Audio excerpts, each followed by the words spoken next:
O desespero de chegar ao INSS para fazer uma perícia e não ter médico para atendimento.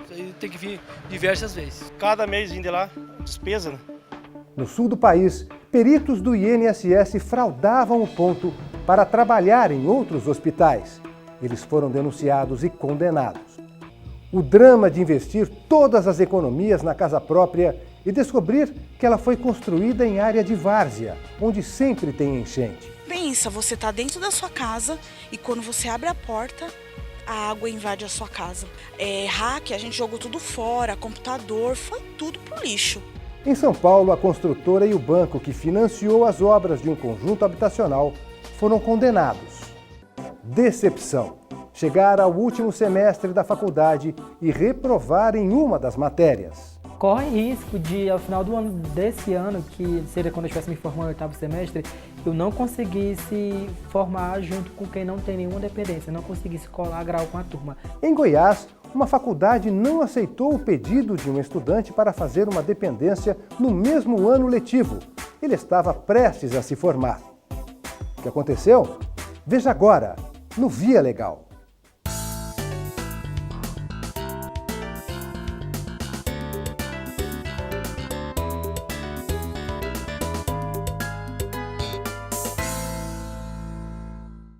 INSS com postos lotados, gente doente, com dores, esperando durante horas na fila para fazer uma perícia, sem ter a certeza de que vai conseguir o benefício ou mesmo ser atendido. E nem sempre o problema é a falta de médicos. No sul do país, foi descoberto que peritos marcavam o ponto em uma agência do INSS, mas iam trabalhar em outros lugares. 2 deles foram condenados por fraude. Veja na reportagem de Marcelo Magalhães. Quem necessita de atendimento médico na perícia do INSS passa por um teste de paciência. Às vezes dá 1 mês, 2, e quando a pessoa não tem condição de trabalhar, né? Tem que voltar de novo. Daí, cada mês indo lá, despesa, né? E como se não bastasse a demora, em muitos casos tem benefício que não é concedido.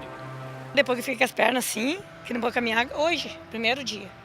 Hoje. Mas antes ela fazia. Antes eu fazia e sempre ficava, né? E negava. Negavam o benefício? Negava o benefício. Eu não podia trabalhar, agora encarangou tudo, as pernas, agora não sei.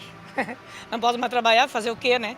Situação que é agravada por outro problema, a falta de peritos para atender a população. Em Santa Maria, isso provocou uma investigação do Ministério Público Federal. O Ministério Público Federal recebeu denúncias de irregularidades diversas, desde de não cumprimento da jornada de trabalho, a problemas nas perícias, a os médicos que não fariam o mínimo de perícias, a filas de aguardo para fazer a perícia. A gente sabe que isso repercute na população, na má prestação de serviço como um todo. As investigações do MPF apontaram que uma médica que era chefe do setor de perícias do INSS em Santa Maria adulterou o ponto eletrônico de um médico mais de 40 vezes durante quase 1 ano. O objetivo, segundo o Ministério Público, era que o colega dela pudesse trabalhar em outros estabelecimentos públicos e também no seu consultório particular, sem deixar de receber o salário que o Estado paga. Por outros elementos, a investigação chegou que os médicos, na verdade, tinham uma série de atividades extra, particulares ou até outros empregos públicos, e fazendo o cotejo dos horários que foram atestados pela chefia como se eles efetivamente estivessem trabalhando, com os horários de outras consultas, cirurgias. Os acusados alegaram ausência de dolo, ou seja, que não agiram com má fé, apenas descumpriram um dever de diligência. Mas o artigo 313-A do Código Penal é claro: colocar dados falsos em sistema da administração pública para obter vantagem indevida é crime, fora o enriquecimento ilícito. Existe um enriquecimento ilícito do servidor público, mas existe, sobretudo, na ponta, o mau atendimento à população. É alguém que espera para fazer uma perícia para receber um benefício e fica na fila porque não tem médico suficiente. O Ministério Público entrou com ação na Justiça Federal de Santa Maria contra os 2 médicos envolvidos na denúncia e pediu a condenação deles por fraude. O juiz da 3ª Vara Federal, que analisou o processo, acatou a solicitação.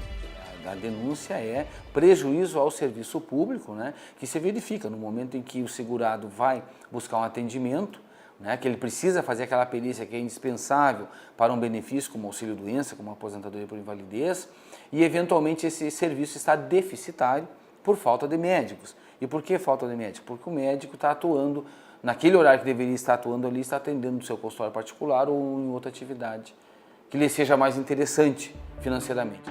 A médica-chefe do setor recebeu pena de 5 anos e 10 meses de reclusão. Já a sentença do médico foi de 4 anos e 5 meses. De acordo com o magistrado, outros casos semelhantes já chegaram ao judiciário. São inúmeras ações penais, algumas com absolvições, pessoas que foram absolvidas da acusação por um ou outro motivo, e algumas que foram condenadas, que se entendeu comprovado efetivamente que deixou de cumprir o seu horário para exercer uma outra atividade em prejuízo, afinal, do serviço público e do cidadão, aquele que vai buscar atendimento no INSS.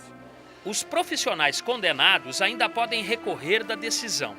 Já os pacientes que deixaram de ser atendidos perderam a viagem e não tiveram a quem apelar.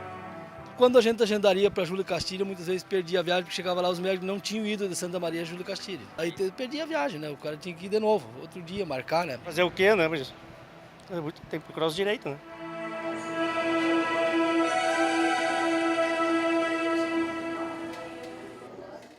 A chefe e o perito foram afastados pelo INSS. Os 2 ainda podem perder os cargos. Famílias que economizaram tudo para comprar a casa própria e quando entraram no imóvel descobriram que ele foi construído em área de várzea. Toda vez que chovia, a água invadia os apartamentos do térreo. Cansados de esperar por uma solução que nunca acontecia, os moradores processaram a construtora e o banco que financiou a obra. Os 2 foram condenados. Chuvas, alagamentos, prejuízos. Todos os anos, essa cena se repete. São milhares de pessoas prejudicadas pelas enchentes. Lucélia é moradora do Jardim Romano, localizado na zona leste de São Paulo. Ela não esquece os momentos difíceis que já enfrentou e tudo o que perdeu. Foi horrível, porque pensa, você está dentro da sua casa e quando você abre a porta, a água invade a sua casa. Tudo que tem aí, o armário da minha cozinha foi doação, né? O sofá é outro sofá, rack, a gente jogou tudo fora, computador, foi tudo pro lixo. Iraécia mora no apartamento do térreo, no mesmo condomínio. E também viveu dias de desespero. As marcas nas paredes mostram até onde a água já subiu. A enchente mais grave aconteceu em 2010. Todo o bairro ficou alagado por quase 3 meses. Eu cheguei na minha casa, eu chorei igual uma criança. Chorei, que assim se eu tivesse um buraco, eu tinha entrado dentro. Por quê? Quase que a água levava meu filho. A lama e a sujeira impediram Iraécia de entrar em casa durante vários dias. Ela perdeu tudo o que tinha. Perdi camas, as camas dos meus filhos, guarda-roupa, computador, som. Inconformada com tantas perdas, Iraécia procurou a Defensoria Pública e entrou com processo na Justiça contra a Caixa Econômica Federal.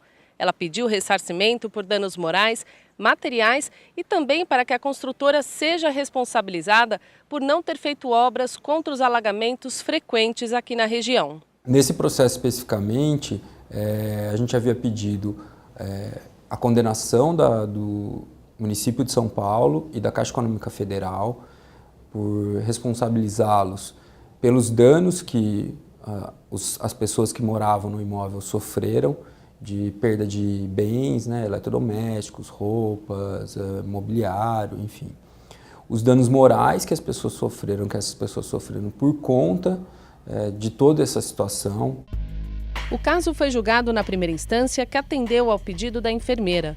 O banco recorreu ao Tribunal Regional Federal da Terceira Região, alegando que recebeu autorização do município de São Paulo para a construção dos prédios no local. Mas, ao analisar o processo, este desembargador manteve a condenação ao banco por danos morais e materiais e também pela falta de planejamento. Em síntese, a Caixa Federal argumentou de que o projeto havia sido aprovado pelos órgãos públicos competentes, particularmente pelo município de São Paulo, e por conta dessa aprovação dos projetos, a ela não incumbiria qualquer tipo de responsabilidade. Entendeu-se sim que a Caixa falhou no processo de identificação desse imóvel, onde seria construído esse conjunto habitacional, sem que houvesse, naquela época, qualquer tipo de obra pública que pudesse conter esses riscos de enchente. Os prédios do conjunto habitacional estão localizados numa área de várzea. Para tentar resolver o problema, o governo já construiu piscinões para conter a água da chuva e proteger a população. Por se tratar de uma área de várzea, é uma área de baixa declividade. Então, depois que inunda, demora muito tempo para que essa água drene. Ou seja, se o poder público não tem a capacidade para relocar toda essa população para uma outra área, que não seja a área de risco de enchentes, então vamos proteger essa área. A cada chuva voltam o medo e a insegurança dos moradores do bairro. Aqui a gente do térreo, ninguém dorme quando chove. Ninguém dorme. Ninguém consegue dormir, porque você não sabe se vai vir outra, né? A rua, quando chove, ninguém sai. A rua fica cheia d'água, né? A gente não sabe o que vai acontecer. Já a Iraécia não vê a hora de receber o dinheiro da indenização para refazer a sua vida. Eu pretendo sair daqui, porque eu não vou ficar no lugar que eu arrumo minha casa hoje, daqui a 2 anos eu vou perder ela de novo. Então, para mim não tem como eu ficar no lugar que não me dá segurança. Eu fiquei feliz, sim, porque eu acho assim, mesmo sendo ressarcida pelos danos morais, eu acho que não paga o que eu passei.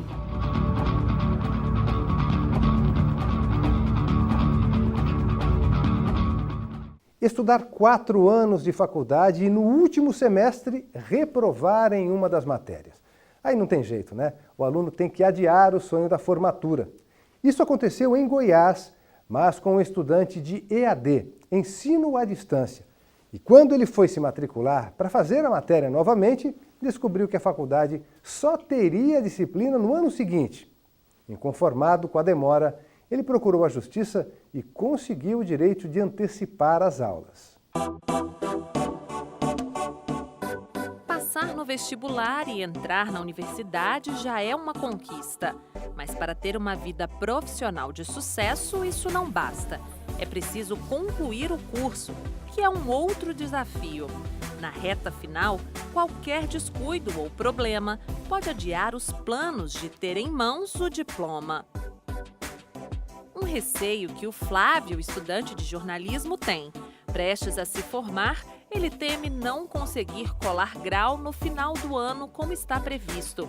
Isso porque reprovou em uma disciplina e não conseguiu fazer a matrícula para cursar a matéria nesse semestre. Se ele não conseguir no próximo, terá que adiar a formatura. Quando alguém fica de dependência nessa faculdade, faz online. E nesse caso, corre risco de, ao final do ano desse ano, que seria quando eu estivesse me formando no 8º semestre, eu não conseguisse formar junto com quem não tem nenhuma dependência, não conseguisse colar grau com a turma.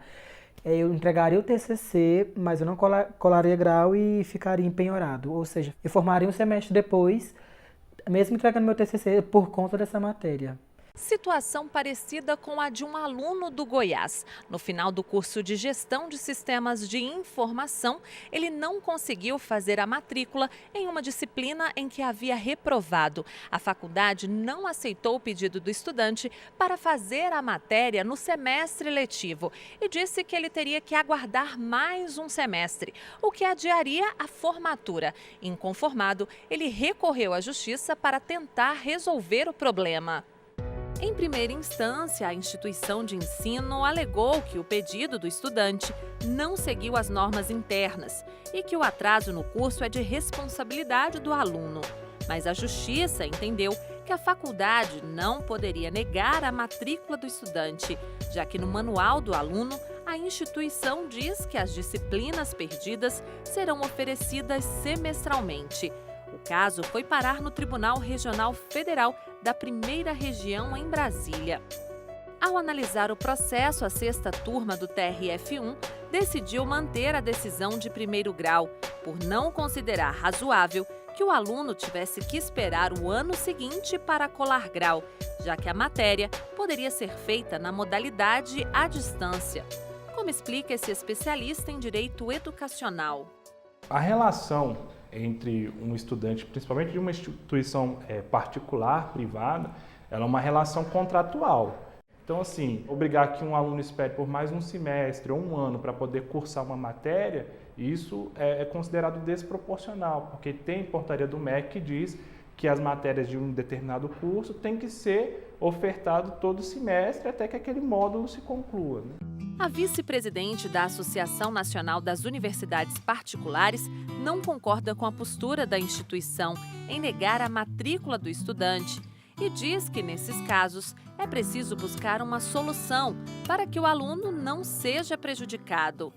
A mim me parece uma pena que alguém tenha que ficar 6 meses esperando uma disciplina para se formar. Ainda mais num período como esse, em que os empregos não estão abundantes, muitas vezes ele é estagiário, ele precisa do diploma para fazer o seu vínculo empregatício vingar e ele não consegue. O nosso conselho, as nossas associadas, quando elas nos procuram com esse problema, é que se busque uma disciplina semelhante, com um conteúdo bem próximo, que permita o aluno sair. Prestes a se formar no último semestre do curso de farmácia, Daniel já está cheio de planos e não vê a hora de finalmente poder ser chamado de farmacêutico.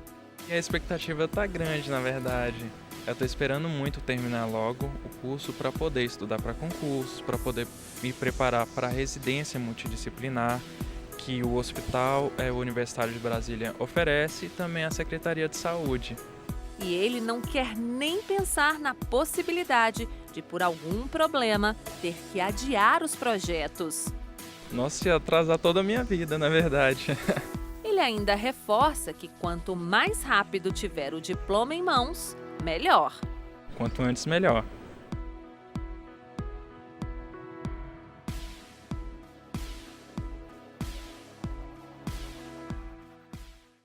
Uma comunidade quilombola da Paraíba aguarda a assinatura de um decreto presidencial para definir a situação onde vivem 800 pessoas. Inicialmente, a Justiça determinou agilidade na conclusão dos trabalhos pelo INCRA, mas entendeu que o Poder Judiciário não pode determinar o prazo para essa desapropriação porque o processo não depende apenas da instituição. A repórter Thalita Marques foi até Caiana dos Crioulos para conhecer essa história de luta e resistência quilombola. Pés que tocam o chão de terra batida com a força de uma comunidade inteira, no ritmo de uma cultura centenária, negra, resistente, quilombola. Estamos falando de Caiana dos Crioulos, em Alagoa Grande, zona rural da Paraíba. Uma comunidade que se autodefiniu como remanescente quilombola e recebeu o certificado da Fundação Palmares em 2008. Os primeiros moradores de Caiana teriam se instalado na área rural de Alagoa Grande há cerca de 150 anos. Eles já foram mais de 2.000. Hoje somam em torno de 130 famílias com 800 pessoas. A origem do povoado não está bem definida. Uma das possibilidades é de que havia chegado um navio com negros escravos no litoral da Paraíba e que um grupo teria se rebelado e, acompanhando o curso do rio Mamanguape, que vai para aquela região de Alagoa Grande, dali teria se originado essa comunidade. Essa é uma. A outra possibilidade também é que teria sido originada do quilombo de Palmares. Uma terceira possibilidade é que os primeiros moradores do local teriam sido ex-escravos de fazendas que faliram e ali permaneceram. Por se tratar de comunidade remanescente dos quilombos, a Caiana dos Crioulos é protegida pela Constituição Federal, especialmente quanto à garantia de propriedade das terras que ocupam. O local onde eles vivem é de difícil acesso. A única forma de chegar lá é por uma estrada de terra. São cerca de 15 quilômetros de muitos buracos, que deixam vários veículos pelo caminho. A estrada de Caiana precisa se ajeitar. Quando o ônibus enche de gente, o trator tem que arrastar. Sai de um buraco e cai no outro, não tem como desviar. Veja a hora um acidente, só Deus para nos ajudar. Quem entoa o canto de apelo por uma estrada melhor é Severina, mais conhecida como Cida. Ela é presidente da Associação de Moradores de Caiana dos Crioulos. Nasceu na terra onde os pais moraram e não pretende sair dela. Para mim é um ponto de vida, né? Porque assim, se não tem terra, a gente não tem nada. Há mais de 20 anos, os moradores de casas simples e que cultivam a lavoura para consumo próprio deram entrada no pedido pela regularização das terras. Em 2005, o processo foi iniciado no INCRA, mas até hoje os quilombolas não receberam o título dos 646 hectares ocupados por eles. Eu diria que seria até pouco nós falarmos numa questão de dívida histórica, né? Sem dúvida isso existe, mas mais do que isso é reconhecer a potencialidade desses grupos sociais na nossa sociedade contemporânea. Devido à demora, o Ministério Público Federal entrou com uma ação na Justiça Federal da Paraíba, pedindo agilidade na conclusão do processo. Na primeira instância, o INCRA recebeu prazo de 2 anos para concluir o trabalho, mas recorreu ao Tribunal Regional Federal da 5ª Região, porque considerou o prazo impossível de ser cumprido. O processo de reconhecimento de uma área quilombola, ele contém várias etapas importantes que precisam ser respeitadas, certo?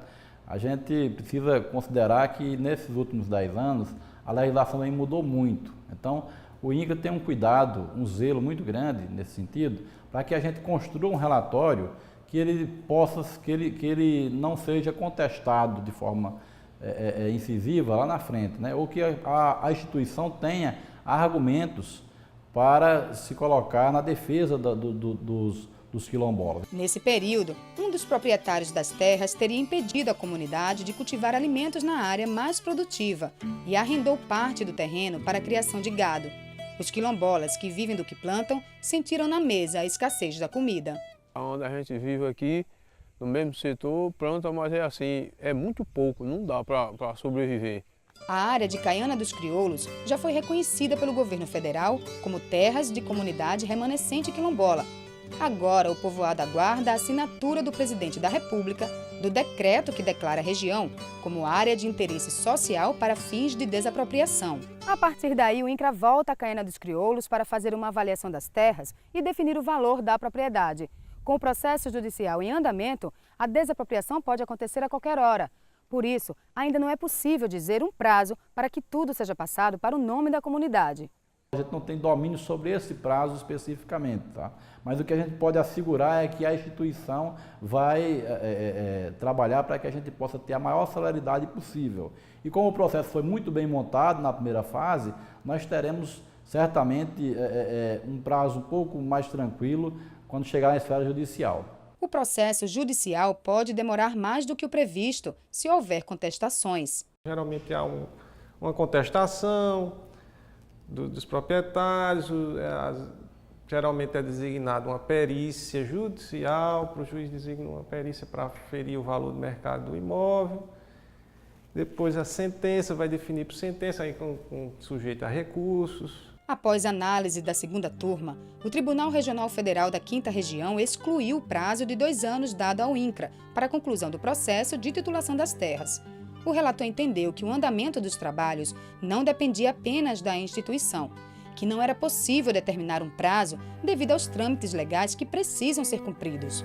No caso concreto, para que houvesse a demarcação, eram necessárias várias ações anteriores, inclusive aquisição de terra, desapropriação, estudos, e mesmo que o Estado desse prioridade número 1 a isso, não poderia realizar com a presteza que se exigia, e o que podia ser realizado vinha sendo realizado.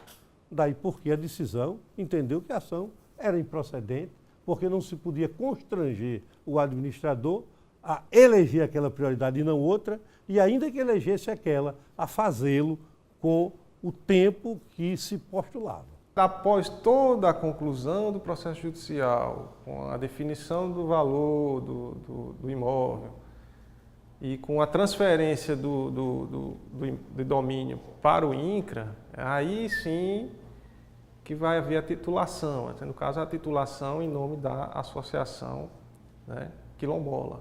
Enquanto aguarda o fim do processo de titulação das terras, a comunidade mantém viva a cultura dos antepassados. Eu só vou deixar um dia que eu morrer, mas enquanto eu não morrer, eu vou estar dançando ciranda e coco de roda. Só saio aqui disseram de quando Deus me levar. A gente não troca por lugar nenhum. A presença dessas comunidades possibilita a gente entender a região, a história da gente, ajuda a gente a perceber quais foram todos os processos de dominação que essas comunidades foram submetidas. Para eles, Caiana dos Crioulos não é um simples espaço de terra para plantar e sobreviver. Significa mais. Felicidade, amor, vida, união, alegria, força, família, sobrevivência, resistência.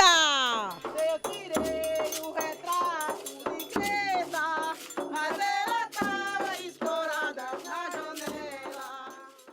É isso, o Via Legal fica por aqui. A gente volta na semana que vem com outras decisões da Justiça Federal. Gostou de uma matéria? Quer ver de novo? Mostrar para um amigo? Acesse as nossas redes sociais.